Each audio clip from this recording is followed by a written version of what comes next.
मुझे एक चीज बताओ, जब भी d 0 होता है तो रूट्स कैसे होते हैं? Whenever d is equal to 0 मतलब रूट्स आर इक्वल। अब अगर मैं ये क्वेश्चन बोलूं कि मुझे क्वेश्चन में ऐसा गिवन है कि रूट्स आर इक्वल, तो उससे क्या कंक्लूजन मिलता है मेरे को कि उसका d क्या होगा? 0 होगा। अब क्वेश्चन में बोलता है find the value of k if roots are equal. मुझे बोलेगा find the value of k if roots are equal. तो अगर रूट्स इक्वल है तो इसका मतलब d की वैल्यू क्या होगी?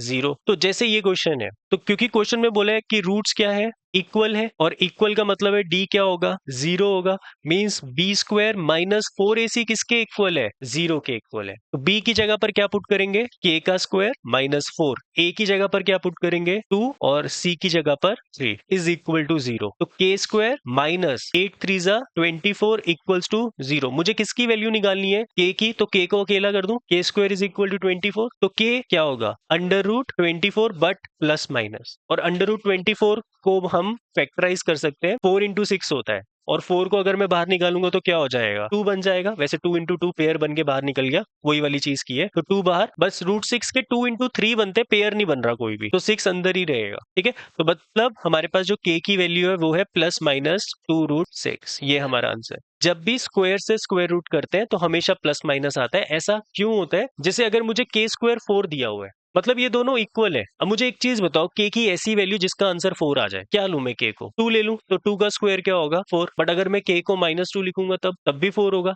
इसका मतलब जब मैं यहां से सॉल्व करूंगा तो k is equal to under root 4 लिखा तो 2 आंसर आएगा, बट प्लस माइनस 2 नहीं आ रहा। सोल्यूशन तो +2 भी और -2 भी है, इसलिए हम हमेशा क्या लगाते हैं? प्लस माइनस लगाते हैं। बचपन में नहीं लिखते थे, फिर 9 के बाद 8 के बाद लिखना स्टार्ट कर दिया था। हाँ, तो 8 के बाद हमने, या 9 के बाद हमें पता होना चाहिए कि प्लस माइनस लिखा जाता है के स्क्वायर से जब भी स्क्वायर रूट होता है। ओके, अच्छा कोई बात नहीं, कोई दिक्कत नहीं है, बट ऐसी चीजें पूछोगे तो क्लियरिटी मिलती है और चीजें सॉल्व होंगी। ठीक है, इसको सिंप्लीफाई करना है पहले क्वाड्रेटिक इक्वेशन की फॉर्म में, और उसके बाद k की वैल्यू फाइंड करो स्टार्ट। इसको सॉल्व करने के लिए सबसे पहले हम इसको सिंप्लीफाई करेंगे। kx square minus 2kx plus 6 equals to 0। ये इक्वेशन बनी आपकी। यहाँ पे आपके पास a की वैल्यू k है, b की वैल्यू -2k है, और c की वैल्यू कितनी है? 6 है। ओके, तो मुझे इसकी क्वाड्रेटिक इक्वेशन से पहले d निकालना है, बट d निकालना नहीं है, क्वेश्चन में बोल रहे हैं कि रूट्स आर इक्वल, है ना? It is given that roots are equal, और अगर रूट्स इक्वल है तो इसका मतलब क्या है कि d मेरा क्या है? 0 है। ओके, अब d अगर 0 है तो इसका मतलब b स्क्वायर माइनस 4ac भी किसके इक्वल है? 0 के। तो मतलब -2k का जो स्क्वायर है -4a की वैल्यू k और c की वैल्यू 6 किसके इक्वल है? 0। -2 का square 4k square minus 24k is equal to 0। अभी मैं इसको इधर शिफ्ट नहीं करूंगा, ये क्वाड्रेटिक इक्वेशन है बेटा, टाइप ऑफ, है ना? क्वाड्रेटिक है, और इसमें कांस्टेंट टर्म नहीं है। याद है मैंने पॉलिनोमियल्स में एक चीज बताई थी कि जब भी कांस्टेंट टर्म नहीं होती तो डायरेक्ट कॉमन निकाल लो। ठीक है,